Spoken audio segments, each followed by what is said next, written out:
Hey guys, JoJo Dawson here, and welcome to my home. We're sitting here with Apostle Ken Malone, and we're going to talk about what is going on in America with all the chaos. Apostle Ken, what's your thoughts? Well, first of all, it's an honor to be with you, Joe. And back in November, I heard Chuck Pierce, November of 2015, prophesy that the Lord has sent angels of chaos and commotion into our nation, but that the purpose of that was to eventually bring order. And so one of the things that's happening right now, that these angels of chaos and commotion are going on in a big time in America. They're moving throughout America, upsetting things where things need to be upset. And God is in charge of all of this. But one of the things I want to share with you, that I believe He has great things in store for America. Back at the end of February this year, Dutch Sheets and I were in Washington, D.C., along with his brother Tim. And we were there praying at the White House just outside the fence. And we've been praying for about 45 minutes. It was raining. We all had umbrellas. And then we decided to go. And as we were getting ready to walk away, I said to Dutch, I said, "Do you think we're finished?" And he said, "I think we are, but if you don't think we are, we'll pray some more." So we stayed. We prayed about, 15 or 20 more minutes. As we got into our prayer, there's a man that began walking up toward us 3 feet from us.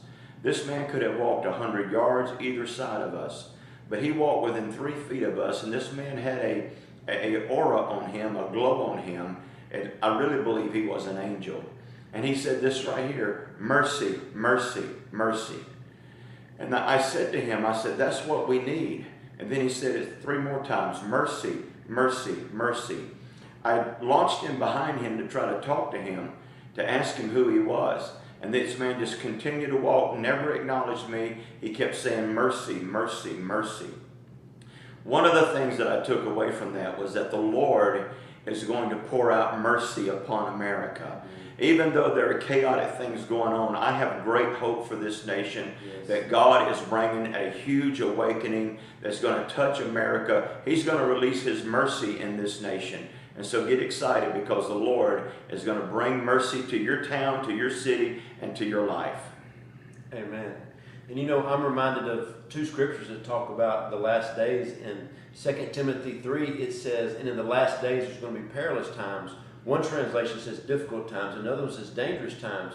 And there's a lot of doom and gloom on that. And a lot of people are worried. They watch the news. It doesn't matter what news station, what social media outlet you look at. There's a lot of just doom and gloom out there. But then you look at Acts 2, and they're quoting the book of Joel, where it says in the last days there's going to be an outpouring. Which one is true? They're both true. There is going to be difficult, perilous, dangerous times, but there's also going to be a time of an outpouring. And this is my prayer for our nation as we're going into moral chaos right now, is that there's going to be a day that the social media outlets and the news reporters will focus on the outpouring more than the perilous, difficult times. So there is hope for America, and it is time for another great awakening. God bless you, and I hope this helped.